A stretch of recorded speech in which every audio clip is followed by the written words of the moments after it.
We are up to Bnei Aliyah. What is a Bnei Aliyah? Which is really the organization that we're running is completely and utterly named after the Bnei Aliyah that we speak about in Tanya. And he mentions Rabbi Shimon Bar Yochai as the Bnei Aliyah. And the Bnei Aliyah is so relevant to us. And it's such a trip because when we live with the idea of Yeridas Adoros, then we are the the dirt underneath the toenails of the entire with a hard skin on the heel of the Adam Kadmon, of the Adam Elyon, whatever you want to call it. Yeah, we're the end of the whole thing, and one bechina that's true.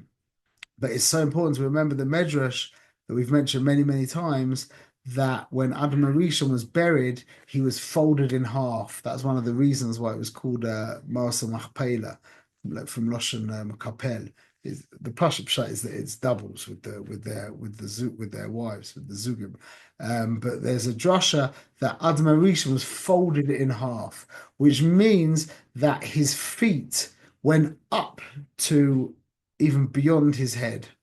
The soles of his feet were the highest part. And that's really mirames to who we are in our generation, and what's available, the level of avodah that is actually available to us. Okay, so the Bnei Aliyah, which we speak about in the Tanya, he gives you two reasons why they're called Bnei Aliyah. Number one is because they transform the choshech into or. They transform the darkness into light, the klipa into kedusha. And number two is they're serving Hashem for what the Tanya calls l'tzorech gavoya. Um, so let's discuss the first one, and this is the inyan of Rabbi Shimon Bar Yochai eating chruvim, eating carobs in the cave. A carob is just the cleaper. You ever eaten a carob? You see what a carob is? You get them in Israel. You have to be careful for the bugs. But when you break it open, there isn't like fruit. The fruit is cleaper, and it's the sweetest. It's like eating chocolate, literally. It's like eating chocolate. And inside, all there is just hard stones that you throw away. So you kind of break open. It's like a kind of very hard, like a very hard, like shell pod from a pea kind of thing. Yeah, you crack it open, you throw away the hard seeds in there, and you actually eat the crunchy cleeper, and it's literally one of the sweetest of all fruits. And that's the inyan of Rabbi Shimon Bar Yochai, that turning the cleeper, be mahapech, turning the cleeper into kedusha, which is the avoid of eating. And and that's the avoider of the Bnei Aliyah. The Bnei Aliyah are so high that they're not just involved in. It's not just turning the kedusha into more kedusha. It's not that their limud Torah becomes holy and their tefillah becomes holy and their tzedakah becomes holy. It's that their whole life is just one shtick kaddish. They're sitting there with their wife, schmoozing about whatever she wants to schmooze about. Yeah, they're being mahapich choshech le'or. They're driving in their car, going to the grocery store. Yeah, they're mahapich choshech le'or. They're on the water slide with their child. They're mahabe hoshech la'or. That's all they are. They're just a light producing machine. And if you ever had the schus of meeting someone like that, which these people are few and far between, you can't help but just get caught up in their avodah, in their in their love for the Avodah Shalom, in their love for service. You can't help it. That's the first level. Yeah, that they're so, I suppose, infatuated in love with Hashem that their whole life is is about the Ribono Shel Olam. From the second they wake up until the second they wake up, including when they're asleep, literally. So they could be operating a very normal life, but it's just absolutely dedicated to the Ribono Shel Olam. That's called transforming the darkness into light on a consistent level the whole time. We should be zoichet such a thing. The second thing is that their avoida is what the Rebbe calls l'tzoich gavoya, for a higher purpose, meaning for Hashem's need, which that's a big controversy in the world right now with Rav Manis and the other chevra, where the whole debate is, does Hashem need us? And my final, having looked into this extensively, it appears to me that until the level of Zeh Ampin, at the level of Zeh Ampin, which is the when we say L'Shem Yichud Kudsha B'Richu Shchintei, Zeh Ampin is also called HaKadosh Baruch Hu, and the Shechina is called Klal Yisrael, Knesset Yisrael. At that level, then it's absolutely clear that Hashem needs our avodah. He is dependent on us to do the right thing. That's how he set the system up. That in his ultimate anivus, he set up the system that there's called a zivug, the zivug of Zoin, which is Ze'ampin and Nekeva, which is a Kodesh Baruch Hu and the Shechina. That zivug takes Am Yisrael turning to a Kodesh Baruch Hu in avodah. And that's called Tzorech Gavoya. To talk about a tzorech beyond that level, according to what I've learned, not in Chabad Sfarim, but from the Ben Ish Chai and from Rav Hass and from Arizal, is that you can't say that. You can't say that there's a tzorech yoter gavoa from the yichud of Zoin, but you can't say that there isn't. Meaning that when you go beyond that level, you just can't say anything. There's nothing to talk about in regards to you just can't talk about that. There's nothing to talk about. So although see, really to say that accurately, you can't talk about anything other than Ein Sof. Yeah, meaning that you can talk about everything from below Ein Sof. That's what the Chabad Sfarim say. But the way the Ben Ish Chai speaks, the way I've understood, is that from the level of Zoin above that, anything you speak is basically, I mean, we do speak about those levels at great length, but it's all going to be basically, like it's just inaccurate. So to say that there's a need above that level, according to that school, is not correct. According to the way I understand Chabad in this generation, it seems like the Lubavitcher Rebbe said that this Tzorech Gavoya is actually at a much higher level, even goes into Hashem's essence, whatever that means. I don't really know the nafkamina, to be honest, except for the fact that it gets a lot of people angry. That's the only thing I know. That for all intents and purposes, we need to know that Hashem needs our avodah. Actually needs our avodah, and if we're not ovid him, then I mean he will, there'll be other people to be ovid him, but that's what we say when he was meyachid his malchus with Am Yisrael. He bound up what's malchus. What's another word for malchus in English?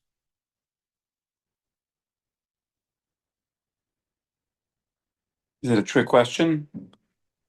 No. I mean, Malchus, by definition, is Don't say, kingdom. no, don't say that. Well, on our level, if we've got Oh. if our mind is sorry, if wait, if Chabad is our intellect, and the six midas, yeah, chesed, gvura, tves, netzach, yesod, are our emotions, then what's malchus?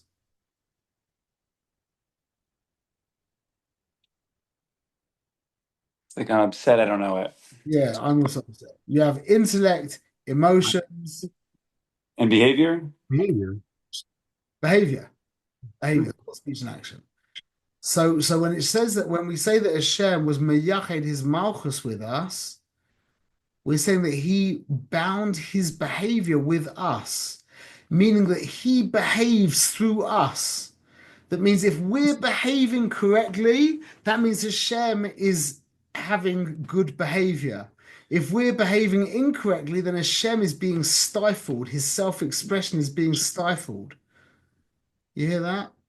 That's an amazing idea. You look confused.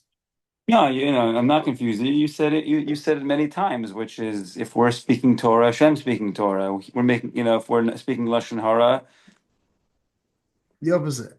But as we're doing, basically that his behavior he gave over to us. And that's one of the reasons why when you see your children misbehaving, or not just being cheeky, but if you see your children being nasty or horrible, etc., yeah, it's so difficult to deal with because your children are a hemshech of you.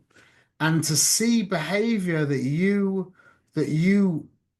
disapprove of or that's completely out of character for you is very difficult to see in your children. And it's funny because you can have children who've got very different personalities to you, and you have to work very hard on on coping with that.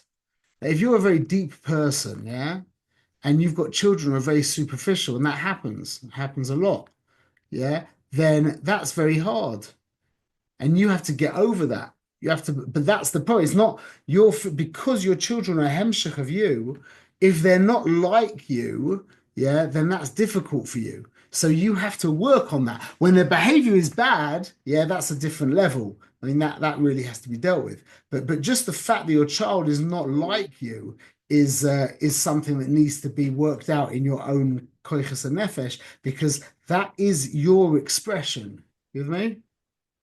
yeah. Is this fair to say where, let's say, like if our children are misbehaving, then we want to reprimand them, we want to fix it, we want to teach them, fine. But when they are behaving, when they're doing exactly what they're supposed to be doing, now as a parent or as Hashem, like what is my goal now? What is my response? What am I trying to do now? This is a good thing. So now do I like now? What do I do now? Well, let me ask you, let's just plug this in. It's a beautiful question. When your child behaves correctly, what do you get? Nachas. Nachas. Well, what's the full phrase there? Nachas. Nachas Uh, Nachas ruach. Okay. ruach. Yeah, we've said this before. What's ruach? Ruach is your emotions. Yeah. What's nachas? You know what nachas is? Nachas is like when the big fat old man sits down in the mikveh and you hear him go, ah. Nachas is like a release. That's why you get nachas. That's why it's called nachas ruach, because your emotions express themselves in behavior. When your child's behavior is good, your emotions go, ah, they're released. That's what emotions want to do. Emotions constantly want to express themselves in behavior. So when you're behaving correctly, then you have that feeling within yourself. You have that feeling of nachas and manucha and peace within yourself. But you also get that when your children are behaving. That's why it's called nachas ruach. That your emotions, being the ruach, get to experience their nachas, their shabbat, Really. so to speak, gets to let go. So when your Okay. children are behaving well then, well, you've got a few options. You can just get out of their way.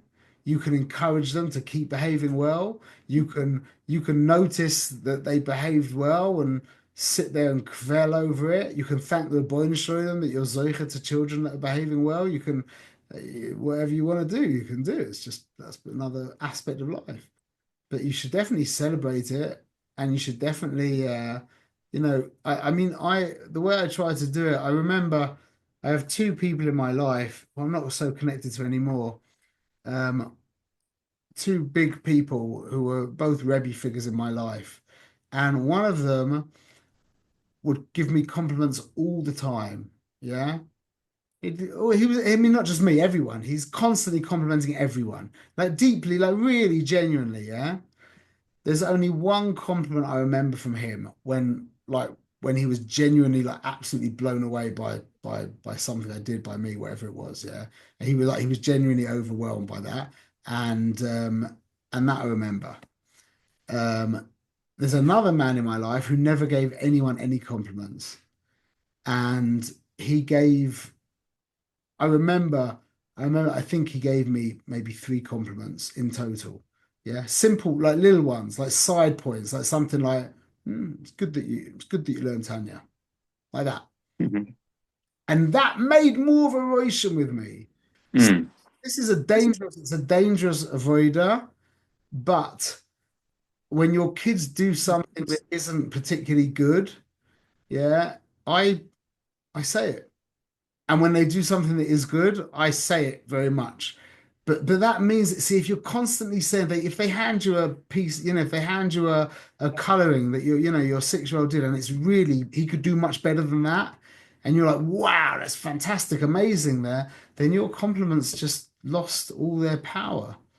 Whereas when he hands you a very mediocre piece of coloring, and you're like, you could do better than that. That's not so great. And then he hands you a good and trying to encourage him to do it better. Then when he does it better, to give him a wow, yeah, then you have to be. It's a dangerous avoider. But if you give too many compliments, your compliments become cheap, and you lose the ability to give compliments. So it's like tipping with people who work for you. Give too many tips, and then it just becomes expected, and there's no such thing as a tip anymore. So you have to be very clever with tips and with compliments as well. You can't lose the koich of complimenting. You can't that would be tragic. There's somebody I know that gives really good compliments, and I'm on to him, and I figure out how he does it, and I called him out on it. What he does is he's sincere, but it's almost he kind of is talking to himself. Go on. I know it sounds crazy, but like he'll say something like, and it's so genuine and so thoughtful, and after a while, I'm like, "Are you talking to yourself?" It's like kind of. Go on. Give me for example. That sounds really Well, interesting. I don't want to give an example because then I'm going to start complimenting myself. But if for Rabbi Shmuel, for you, I would, if you're complimenting somebody, you just tell, it's amazing how much energy you're giving, and you're just so thoughtful in what you're saying, so much attention to detail, and you don't let anything go uncovered, whatever it is. But you're just talking about yourself. But it sounds so good, but it's because it's really what you believe. But anyways, I just thought it's That, kind of a joke, and I'm kind of saying something real. I'm not sure where I'm going with it. that's really interesting.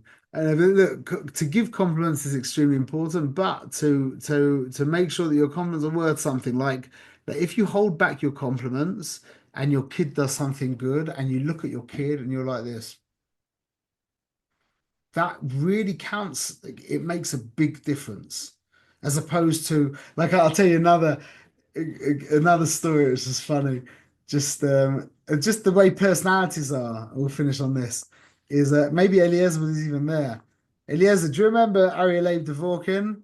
Do you remember? Were you there at his Sheva Brochas? Were you there? I don't think you were in Leib Yisrael then. Maybe you were. I don't know. Yeah. So at his Sheva Brochas, his father-in-law was like this, nice guy from Manchester. Yeah, Manchester, England. Manchester Mancunians are very like real, good. They're good, whatever, good people. But very real, very very real. Yeah, no shtick. And Rav Chaimowitz, who was the Rebbe there, is an American, a New York American, like larger than life kind of figure. And somebody made the chulent there, and I just remember this so clearly. Rav Chaimowitz tasted the chulent, and I remember him looking at the guy who made it. And he was like this. Yeah. like that, yeah. And this little Mancunian guy tasted the shit, looked at the guy, and went, "Not bad, not bad." That was it. It was like they were next to each.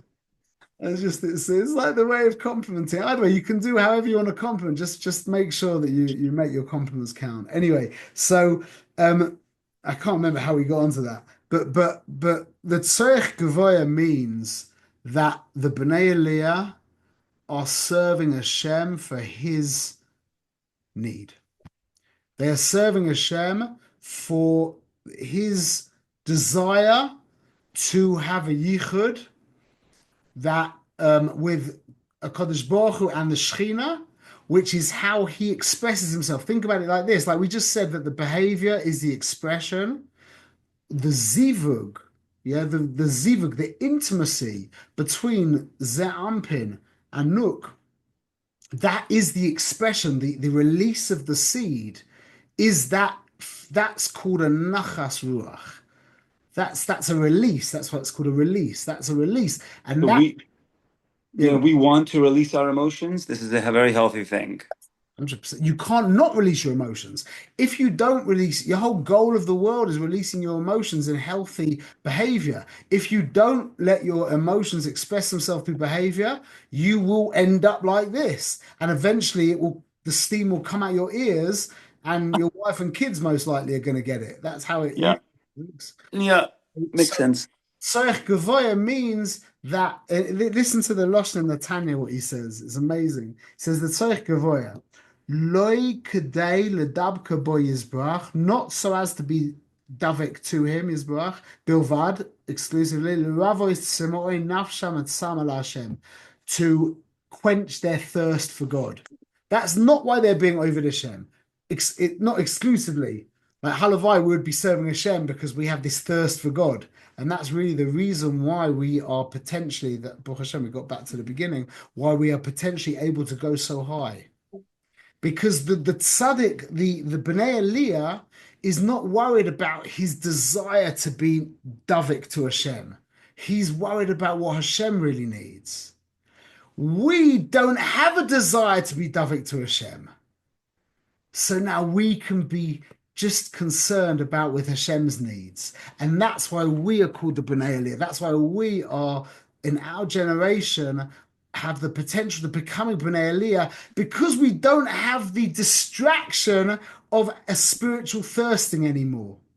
So it comes out that what the whole world has said is most negative thing about our generation, that we have no spiritual longing anymore, is actually a purposeful manipulation of creation that Hashem did, a kavana that Hashem had to take us to the point where we are, where now we can be over to Hashem because He needs our service. And that's why this organization is called Bnei Aliyah, because we're so caught up in our cutness, thinking we're so pathetic because we've got no chukka to serve God anymore, because we've got no spiritual connection anymore. Everyone's so depressed because of that, and that's the greatest simcha, that now we can serve the Bnei Shalom just for Him. What do I get out of it? I'm gonna do what I can to have something because I'm a human being. I need a little bit of geschmack, whatever. But the greatest schus that we have is that Hashem stripped away our ruchnius tainug. That's the greatest schus that we have. Now we can really serve. It's not our fault. And at the end of everything, like I said, one site that I know, he said that the telephone, what do you call that? The mobile phone was the end of Das. He was wrong, because the smartphone came out. And whatever the mobile phone took away of Das, there must have been some left because the smartphone came along and sucked away everything. So at the lowest level of where we were, with all the distractions and with all the distance from Hashem and Yiddishkeit and MS and whatever, yeah. And then Hashem opens up the internet, and then Hashem puts the internet not only in our houses and our offices, but in our hands and our pockets. in our cars, in every place we are. So how just the Ruknia he took away, and it was all b'kavana, so that now we can be oived on the level of Bnei Aliyah. That's mamash that is the chiddush of the Lubavitcher Rebbe, and that is the Torah that resonates. There's never been any Torah that I've ever heard that resonates more deeply with the essence of who I am. That we are in this privileged position to serve the Baruch Shem at the level of Rabbi Shimon Bar Yochai, and that's why Adam folded over, so his feet, who are us, ended up going back to his head. And if you, this is my chiddush, I just thought about this, but if you were to think about it, I can't do this, yeah.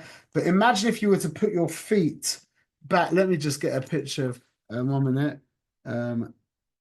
Person. Here, Michael can do it really quickly. Michael, go for it. Let me see. The pretzel. Oh, if there's a picture of a woman doing it, that's annoying. Wait a minute. It's exactly what I wanted to see, but that's a woman. I don't want to show you that. Go on. But if you, oh, that's so annoying. Imagine if you were to stand up, yeah, Michael, you want to try this afterwards, yeah? If you want to just stand up and bend down so far that your chest touches your knees, look where your head ends up. It doesn't reach your feet. Your feet, your head goes down to around your ankles, just before your ankles. So this is my chiddush. Yeah, and if I'm wrong, I'm sorry, but it's a nice way to think. That when Adonai Rishon folded back up, his feet went beyond his head, higher than his head. That's where we're at. That's where we're at. So it comes out from this, what we've just said, the most distressing thing that you will ever hear as a Jew is when someone says, Halavai, we would have Yirsa Oynesh. As I've said so many times. Halavai, we should have Yirsa Oynesh. Baruch Hashem, finally, after 3,337 years, or after 5,785 years, however you want to have done it, we don't have Yirsa Oynesh anymore. Finally, we're free and we don't have Avos Eschar anymore. We don't care about Gan Eden anymore. Yeah, now all we need to do is stop caring about the geschmack. You have a geschmack, enjoy the geschmack, be over Hashem with everything you've got. But now this is the last thing, and this is what I think that I've said this again many times, is that why you guys were ready for this message is because you guys in LA have been zocher to the Mishmar, which most people aren't. And after a couple of years, you were already realizing that you're right. I don't even care about a Ruchnius Geschmack. We'll do it, we love it, it's great, whatever, yeah, but I don't really care. I just want to serve. That's what we're all ready to hear. We just need to hear it. And then everybody, whenever I give this message over to people, everyone's like, yeah, yeah, yeah, yeah, yeah, 100%. Bezrat Hashem. So that's Bnei Aliyah. Okay, we got to Gimel. Next week we'll attack Gimel Bezrat Hashem. That was great. Shmuel, I just didn't understand one more time why it was beautiful. I mean, you really, God willing, I want to listen to it again. If you can please post it. Just one more time, the feet. So the head of Adam Arishon does not hit, the head doesn't hit the feet. I've got to run. Thank you, Shkoyach. Okay, bye, Michael. I'm just going to try and find a All picture. right, Michael. I typed in a man bending over this time, as opposed to just someone bending over. And how that connects to that final message you just left off with. This is like I was adding a little bit of a, oh, here we go. There we go. 1 minute.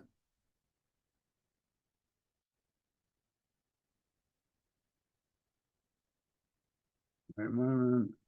Share screen.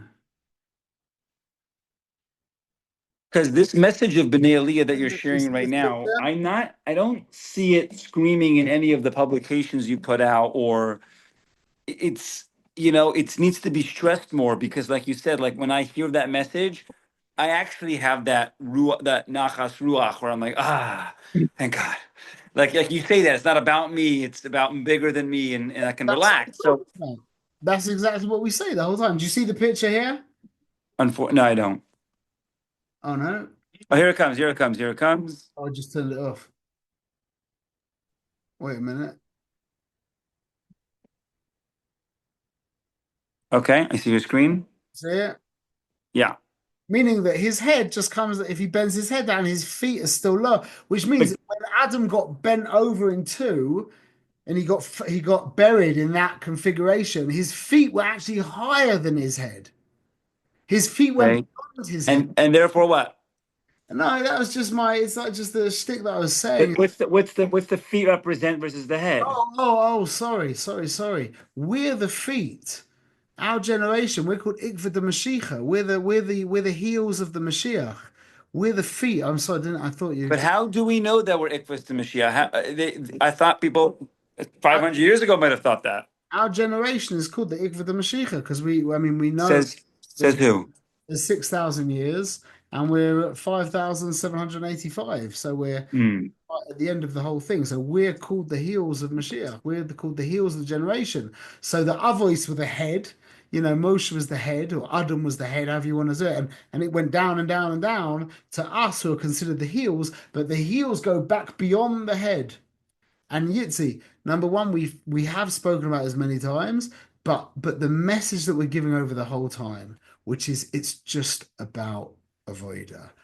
Not talking like that. I mean, it's just about being over the Shem, just about Hashem, just about service, not about us. That's the Indian, and it's only our generation that are really capable of hearing this, because until then there was so much schar and oinesh that we couldn't get beyond that. But now we live in this privileged situation that we're able to go beyond schar and oinesh, and that's the schus. Shmuel, who says that? Is it Bavitch Rebbe says that the significance of Adam Rishon being buried like that? No, I mean, maybe he did. I didn't hear it from him. I heard it from. I heard it from. I didn't hear it from Rabbi Brazil, Rational Brazil. But I heard him say it. But I knew it before that. I can't remember. I heard it Say from. what? That the significance of Adam being buried is like the sign of how we're going to end the world. I mean, not to end the world, but Yeah, yeah, meaning that we went back to the high. It doesn't look like it, yeah, but we don't care about the pshat. We care about the pneumius. We are now at the madrega where we can be over the Shem on the bechina of Bnei Aliyah, which is on the level of Rabbi Shimon Bar Yochai, and that was the chiddush of that was the chiddush of the Bavitcher Rebbe. He was screaming that. He screamed that for decades, literally decades. And that's why Rav Manis is stressing the whole time that Hashem needs our voida. Because if you don't feel that Hashem needs your voida, then the game doesn't begin. Because you're yeah. the point of it. Well, if he doesn't need you to serve him, then you're it. That's the whole point of Tzorech Gavoya. That's what it means for Hashem's need. Because without that, the game doesn't start. Why are you saying Rabbi Shimon Bar Yochai is at that level? Because he was in a cave for so many years?